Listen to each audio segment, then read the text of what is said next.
Hey guys, what's up? Here's another edition of Miami Heat News here, and as you can see, I am rocking my Dwyane Wade jersey, and that's what we're going to be talking about today. So, first off, I'd just like to say, I still think Dwyane Wade is the face of the franchise for the Heat. He's their heart and soul. He's their captain, and he's the guy who's been there since his rookie year, led them through the playoffs, had the greatest finals appearance ever, and brought the Heat their first franchisee title almost single-handedly. So, with that said, how is Dwyane Wade going to fare next year? I think one of the most common misconceptions of NBA fans, basically throughout the league, is that Dwyane Wade is a washed-up old vet. And while I see where they're coming from, I don't agree at all. Because, A, he was injured for pretty much most of the playoffs, where Dwyane Wade makes his name. If you guys look back on the Indiana Pacers vs. Heat series again, you'll see Dwyane Wade in a lot of pain the first 3 games. Then he got his knee drained, had the worst game of his career, and then came back and completely destroyed the Pacers. So, what we're going to see next season is sort of a similar Dwyane Wade, who's now healed permanently, hopefully, with the debridement surgery that he went through, scraping away all the scar tissue in his knee. And he's going to come back healthy, strong, and hopefully with an improved jump shot. So, my stat line for D-Wade next year is going to be around 25, 7, and 7. The main reason I sort of went with the higher scoring, higher rebounds, and higher assists is that one thing I've always noticed while watching Heat games is that Dwyane Wade is an amazing passer, like at least as good as LeBron. And when he passes to teammates and they shoot, for example, a wide open 3, it just doesn't go in. And I'm wondering, what? Why? I mean, it's so frustrating as a Heat fan to see them not score. And then, sometimes LeBron gets the offensive rebound, passes it out to another guy, and then that guy scores. So I'm always wondering, what? Is this I don't know. So hopefully with the new consistency that the Heat have brought in, with, Rashard Lewis being able to hit threes, Ray Allen being able to hit threes, and then the other members of the Big Three even more gelled together, hopefully the people who he passes to have their shots start to fall, because he's an amazing passer. So I think his assists are going to go back up to when they were approximately in 08-09, where he averaged 7.5 assists. So I think it will be within 0.5 of an assist from 7. Okay? His rebounds, also, he's been slowly developing as a rebounder through his entire tenure in the league. 2003, he was an average, at best, rebounder for his size. And then 2010 and 2011, he's been averaging 6+ boards for a 6'4" player, which is almost unheard of.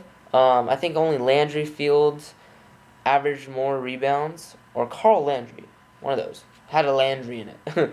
But only that person guarded or gathered more rebounds as a shooting guard than Dwyane Wade.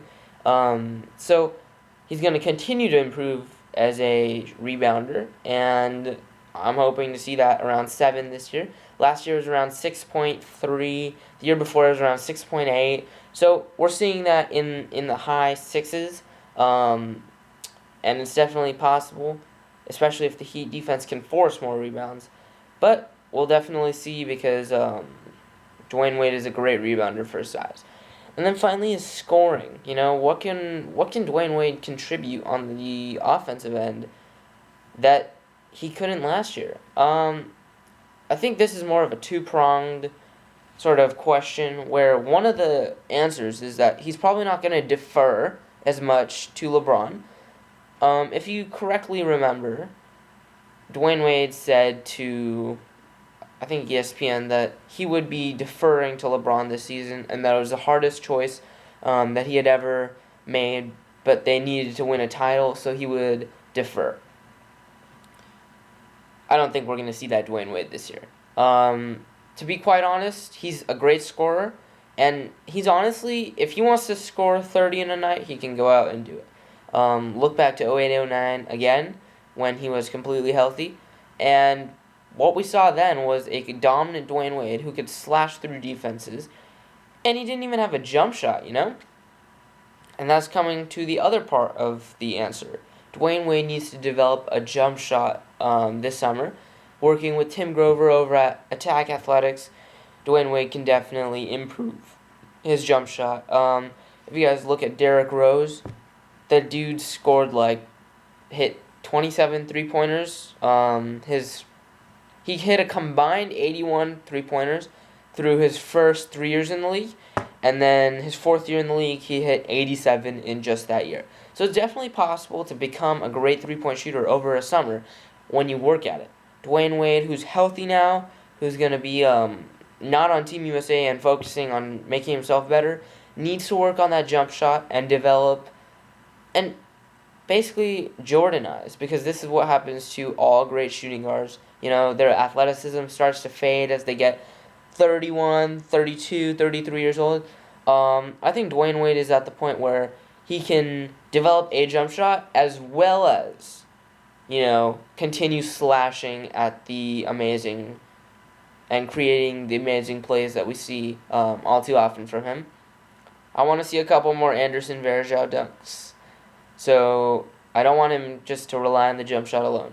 But he needs to develop a jump shot that he can sort of get in the flow of the offense of, because Dwyane Wade has definitely learned how to move without the ball, coming off screens, and if he develops that jump shot, his points could go from, you know, it was 22.7 this year, and he can go up all the way to 25, and he can be in that top 5 scorers this year as well, in addition to averaging 7 assists and 7 rebounds. And then I look for him to be a great shot blocker. He's just slowly gotten better over time. You know, he led the team in blocks last year. I think he's going to do the same this year. And with that said, Dwyane Wade is probably the greatest shooting guard blocker of all time. And then steals, he's going to be he normally is 1.4 to 2 steals a game, in that range. So we'll see what we get from Dwyane Wade this year. Thank you for watching. Please subscribe if you want more Heat news. And see ya. Dwyane Wade. Bye.